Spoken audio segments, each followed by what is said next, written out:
11 Lab 2 presentation by Nguyen. The purpose, methods, and results from the introduction. The main purpose of this experiment is to utilize three different models of kinematics to observe an object that is dropped in rest.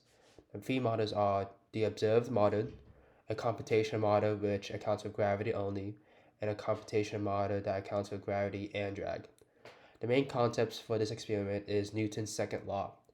The main methods of collecting the data for this experiment is to record and analyze an object being dropped in rest using a tracker application, and using glow script coding to predict the final motion with the gravity-only model and a gravity and drag. Results. The observed and computational model for gravity and drag follow similar trends and paths, but they do not match completely. Newton's second law, which is the momentum principle. An object will experience non-zero speed when the force acting upon it is non-zero. Force equals mass times acceleration. In this case, mass is constant. But if the acceleration of an object in motion is non-zero, then that means that the velocity of the object is either speeding up or slowing down, and that the net force is non-zero. And you can see that in this graph right here. The model. The system is the crumpled piece of paper which will be dropped in the video. The surroundings is everything else, which in this case would also be the force of gravity and the force of drag friction. Conditions. The x and z components of the position and velocity vectors are 0, and the times will start at 0 since the ball is at rest. Now, the crumpled ball was dropped from a height from rest and recorded via the tracker application to measure the position versus time and the velocity. And in this case, the origin of the graph is the center of the ball, and center of the mass was recorded and analyzed in each video frame. The forces acting on this container system is assumed to be non-constant since we expect drag to be changing. The expectation is that the models should have exponential graphs when drag is accounted for. Okay. Okay.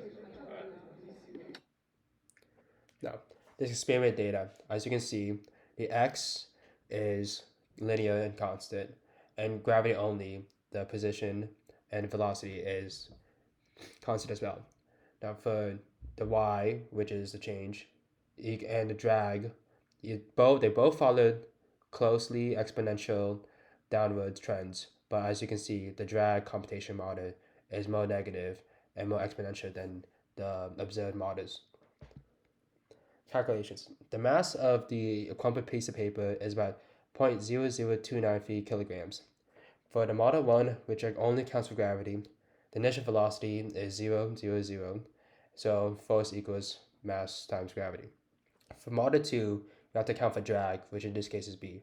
The force of drag is equal to negative b times velocity squared. Now the average velocity from the observed is negative 0.5079 meters per second in the y direction. So since this experiences constant speed, which means there's zero acceleration, so there's a force of 0, which means that negative mass times gravity is equal to negative b times v squared, so b is 0.111. So when putting in the code, you have to input the mass, the initial velocity, the initial position, which is 0.0026 meters, and the delta t, which is the time between each video frame, which is 0.067 seconds, and the total time of the video, which is 0.1 seconds. Now for the model with zero drag, which is only gravity, the drag is 0. But for the model with drag and gravity, the b is 0.111. Now the force of drag was constantly updated due to the updating velocity and position, and on the left is the code. Now, when drag is not accounted for, the model that has constant acceleration of gravity has a linear trend line. But when drag is accounted for, the model and observed graph both follow exponential and negative trend lines in this situation. However, the computational model is more negative and exponential than the observed model. Error analysis. Now, there might have been some errors in measuring the calibration and manual tracking of the data points, and the frame rates may have not been slow enough. But even though these errors may impact the specific predictions, the general patterns are similar.